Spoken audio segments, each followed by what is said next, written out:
You were taught that being nice would protect you, that if you were patient, understanding, and agreeable, people would treat you well. That belief is quietly destroying your life. Every time you stay silent to keep the peace, you pay a price. Every time you say yes when you mean no, something inside you shrinks. And the worst part is this: the people benefiting from your niceness are not grateful. They are trained. This video is not about becoming cruel. It's about seeing the hidden psychological tax of being nice, and why the traits you were praised for are the same traits being exploited right now. Let me tell you the truth most people won't say out loud. Niceness is often a survival adaptation. It forms when someone learns that disagreement leads to punishment, rejection, or emotional withdrawal. So instead of asserting, you appease.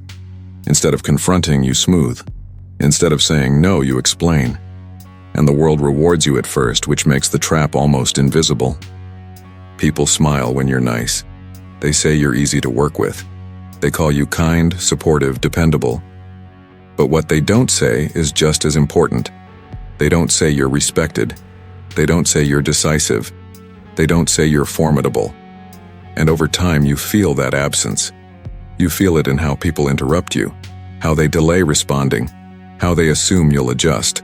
The hidden cost of being nice is not that people take advantage of you once. It's that they begin to build a psychological model of you that excludes resistance. In their mind, you are predictable. You will accommodate. You will soften. You will bend. And once that model is formed, it's very hard to break without discomfort. Here's something uncomfortable. The world doesn't reward intentions. It responds to boundaries. And niceness, when it replaces boundaries, sends a very specific signal. It says, "My comfort matters less than yours. My time is flexible. My limits are negotiable." Not because you say it, but because your behavior repeats it. Think about how often you apologize when you haven't done anything wrong. Think about how often you soften your words to avoid tension. Think about how often you agree just to keep the moment calm. These aren't random habits. They are signals. And people read them, even if they don't consciously realize they're doing it. Carl Jung once warned that what we repress does not disappear. It goes underground and gains power. The resentment you feel when you overgive doesn't vanish. It accumulates. It shows up as exhaustion, passive aggression, emotional withdrawal, or sudden anger that surprises even you. This is not because you are broken. It's because niceness without truth creates pressure. Niceness also distorts relationships. When you're nice to avoid conflict, people never meet the real you. They meet a filtered version. And then you feel unseen, even though you're always present. That loneliness is not because people don't care. It's because they've never been invited into your reality. There's another cost people rarely talk about. Niceness delays clarity. When you don't express what you want, what you dislike, what you won't tolerate, others are forced to guess. And most people don't guess in your favor. They default to what benefits them. Not out of cruelty, but out of self-interest. That's human nature. Machiavelli understood something brutal but accurate. People respond more consistently to strength than to kindness. Not cruelty. Strength. The ability to hold a line. The ability to say no without explanation. The ability to remain calm while doing so. Niceness tries to earn safety. Strength creates it. The tragedy is that many nice people are deeply strong inside. They endure more. They feel more. They think more. But they've been taught to hide that strength because they associate it with conflict, rejection, or guilt. So instead they leak it out in service, in overfunctioning, in silence. Being nice can also become a way of avoiding responsibility. Not responsibility for others, but responsibility for yourself. When you say yes to everyone else, you don't have to confront what you actually want. When you're busy helping, you don't have to risk choosing. Niceness keeps you occupied but not fulfilled. Let's talk about power quietly, without dramatics. Power is not domination. It's not control. It's not manipulation. Power is the ability to remain internally stable while reality pushes back. And niceness, when it's compulsive, makes your internal state dependent on external approval. That's not power. That's dependency wearing a moral mask. Robert Greene once observed that people who try too hard to please often inspire suspicion rather than trust. Not because they are bad, but because they seem to lack a center. Humans are instinctively drawn to those who appear self-contained, not cold, grounded. Niceness that erases selfhood feels unstable to others, even if they benefit from it. You may have noticed this pattern. The moment you stop being nice even slightly, people react. They say you've changed. They ask if everything is okay. They seem unsettled. That reaction is not about you becoming worse. It's about them losing access to a version of you they had grown comfortable using. Here's the part that hurts. Some people only stay close to you because you are nice, not because they know you, not because they respect you, but because you make their life easier. When you begin to withdraw that role, the relationship weakens, and that realization can feel like betrayal, even though it's actually clarity. Niceness also blurs accountability. When you always forgive, always understand, always excuse, people never have to grow. They never have to adjust. And eventually, you feel like the only adult in the room, carrying emotional weight that isn't yours. This is not compassion, it's imbalance. Jung would call this the shadow of niceness, the part of you that knows what you feel but doesn't speak, the part that watches silently while you overextend, the part that resents but doesn't act. When the shadow is ignored, it doesn't disappear, it waits. And when it emerges, it often does so destructively. You might be wondering when this started. Usually early, when approval felt like safety, when love felt conditional, when being easy was rewarded and being difficult was punished. Niceness became a strategy that worked then. But strategies that save you in childhood can cost you in adulthood. There's a quiet grief that comes with realizing this. Grief for the years you spent shrinking, for the words you swallowed, for the boundaries you explained instead of enforcing. Let that grief be there. It's not weakness, it's awareness arriving late but honestly. Nietzsche warned about morality becoming a disguise for fear. When kindness is chosen freely, it is strength. When it is compulsory, it is submission. The difference is not visible from the outside, but it is felt deeply inside. One feels expansive, the other feels heavy.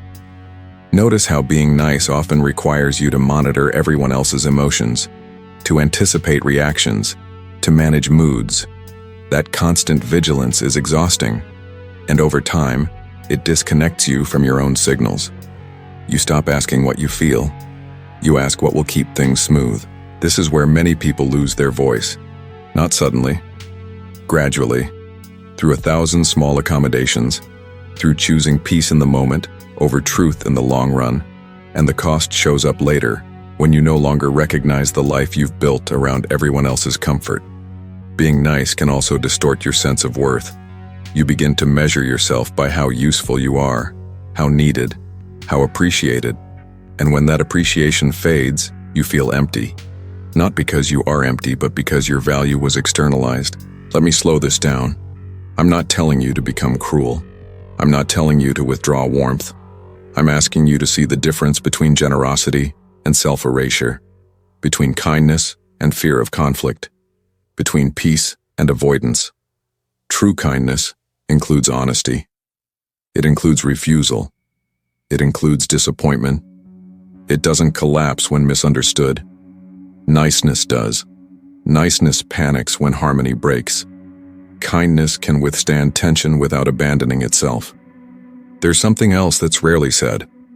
Niceness can be a way of controlling how others see you. If you're always good, always agreeable, no one can accuse you. No one can reject you without looking wrong. But that's not freedom. That's image management. And image management is fragile. The moment you assert yourself, the image cracks.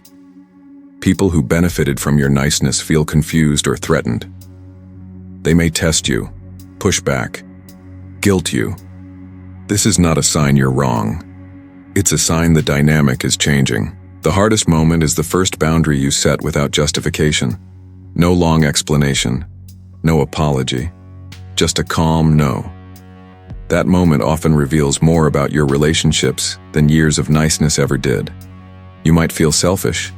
That feeling is conditioned. You were taught that prioritizing yourself harms others. But notice something. The people who accuse you of being selfish are often the ones who benefited most from your self-neglect. There's a quiet power in disappointing people respectfully, in letting them feel their feelings without rescuing them, in not managing their discomfort. That power doesn't come from aggression, it comes from self-trust. This is where many people hesitate.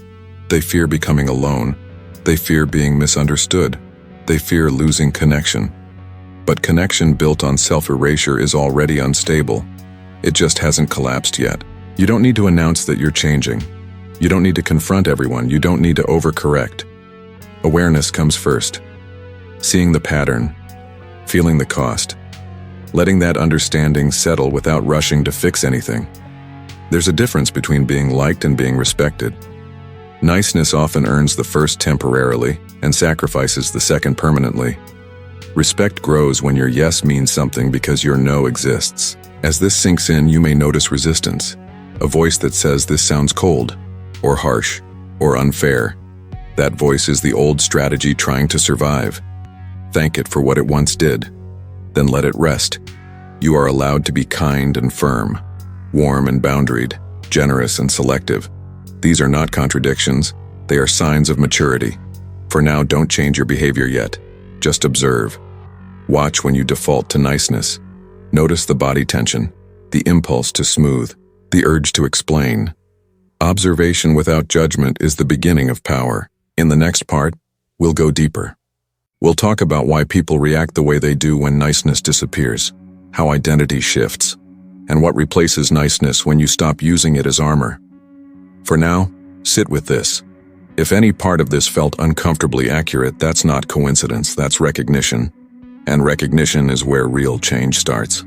At some point after you stop performing niceness, a strange quiet enters your life. Not peace yet. Quiet.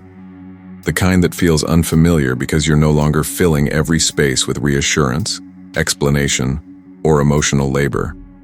This quiet can feel unsettling at first because niceness was never just behavior. It was noise. And now the noise is gone. You start noticing how often people used your niceness as a cue to talk longer, a cue to vent, a cue to ask for favors without checking first. When you stop signaling availability, some people hesitate, others push harder. Both reactions are information. This is where many people panic and revert. They feel the distance and rush to close it. They apologize for being quieter.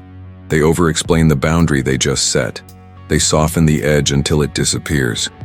But if you stay still, something important happens. The dynamic rebalances. Not everyone will like the version of you who doesn't overextend. That's not because you've become worse, it's because you've become less convenient. And convenience is not the same as connection, even though it often disguises itself as such. You may notice that conversations change. Some grow shorter, some disappear entirely, others become more deliberate, more respectful. This sorting process is painful, but it is also honest. Niceness blurred the signal. Clarity sharpens it. There's a moment when you realize how much of your identity was built around being needed, around being the reliable one, the understanding one, the one who doesn't make things difficult. Letting go of that role can feel like losing a part of yourself, but it's actually returning to something older. When niceness fades, self-respect has room to appear. Not arrogance, not defensiveness. Just a quiet sense that your experience matters as much as anyone else's. That your time has weight.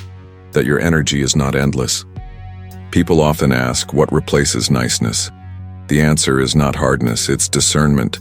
The ability to choose when to give and when to hold, when to speak and when to remain silent, when to help and when to step back without guilt.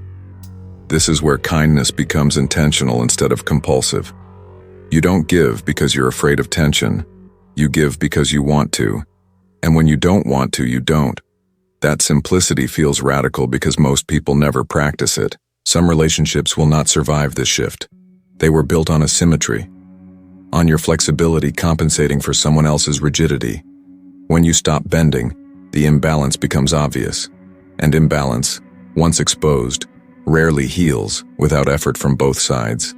This can bring grief, real grief. Not because you lost people, but because you lost illusions. The illusion that being good would guarantee safety. The illusion that sacrifice would be reciprocated. Let that grief pass through you without trying to fix it. You may also feel anger rising. Anger for how much you gave, how little was returned. This anger is not a flaw. It's a signal that something inside you is reclaiming territory. Listen to it without letting it take control. As you settle into this new posture, you'll notice a shift in how people speak to you. Some will become more careful, others more distant. A few may suddenly respect you more. None of this is random. It's the nervous system responding to a boundary it didn't expect. This is also where guilt shows up. Deep, irrational guilt. The kind that tells you you're selfish for protecting yourself. That guilt is old programming. It was useful once. It kept you connected. But it no longer serves the life you're building. There's a quiet confidence that forms when you stop negotiating your worth through niceness. You don't announce it. You don't defend it. It's felt in how you pause before answering, in how you don't rush to fill silence, in how you let others reveal themselves. This confidence is different from bravado. It doesn't need witnesses. It doesn't need validation. It's internal alignment, and alignment has a gravity that performance never does. You'll also start to see niceness in others more clearly. Not judge it. Recognize it. You'll notice when someone is agreeing out of fear, when they're smiling to avoid rejection. This awareness doesn't make you superior. It makes you careful. Because once you see how niceness operates, you realize how easily it can be exploited. And you understand why certain people unconsciously seek out nice individuals.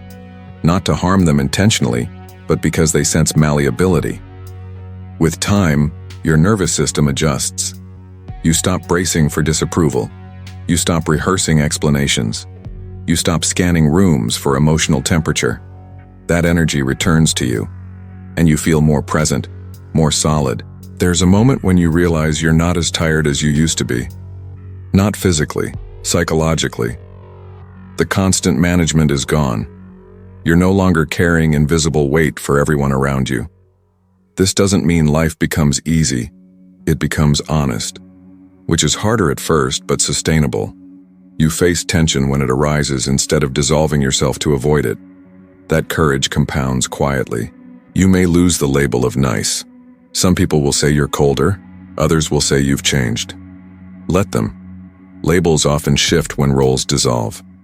What matters is how you feel when you're alone. Ask yourself something simple. Do you feel clearer? Do you feel less resentful? Do you feel more grounded in your decisions? If the answer is yes, you're moving in the right direction. Over time, you'll notice something else. When you do choose to be kind now, it lands differently. People feel it, because it's not automatic, it's not expected, it's chosen. And chosen kindness has weight. This is the kind of kindness that doesn't betray itself, that doesn't demand gratitude, that doesn't need to be seen. It flows from abundance, not fear. There will still be moments where old habits resurface, where you catch yourself smoothing, apologizing, overgiving. That's normal. Patterns don't disappear overnight. Awareness simply gives you a pause before repeating them. Use that pause. Not to judge yourself, to choose differently when you can. Small shifts matter more than dramatic declarations. Eventually, you'll stop thinking of yourself as nice or not nice. You'll think in terms of alignment. Does this action honor me? Does this response reflect truth? Does this connection feel mutual? This internal compass becomes more reliable than approval ever was. Because approval changes, alignment doesn't. There's a quiet dignity in no longer needing to be liked. Not because you reject people, but because you no longer abandon yourself to keep them. That dignity shows up in your posture, your voice, your decisions. People who are healthy will adjust. They'll meet you where you are. People who relied on your niceness may fade. That's not loss. That's resolution. If this process feels lonely, remember this. You're not becoming isolated. You're becoming selective. And selectivity is not rejection. It's discernment. Over time, the right connections deepen. Conversations become more real. Fewer, but richer. You stop feeling like you're playing a role and start feeling like you're inhabiting your life.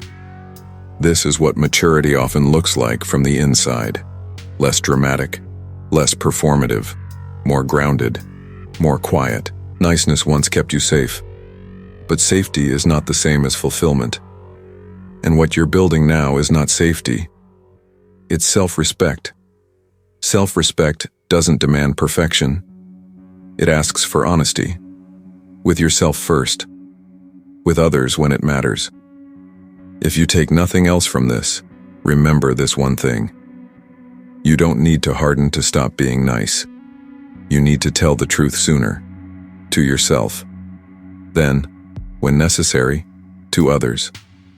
That truth might disappoint. It might unsettle. But it won't erode you the way silence does. The cost of being nice was slow self-erasure. The reward of stepping out of it is quiet integrity. And integrity, once reclaimed, changes everything that comes after. If this felt like it was spoken directly to you, that's because it was. These patterns are common, but the recognition is always personal. Sit with it. Let it integrate. There's no rush. The shift is already happening. And if you want to continue exploring the psychology beneath behavior, power, and identity, stay close. We'll go deeper. Quietly. Carefully. Without pretending. This is where the work actually begins.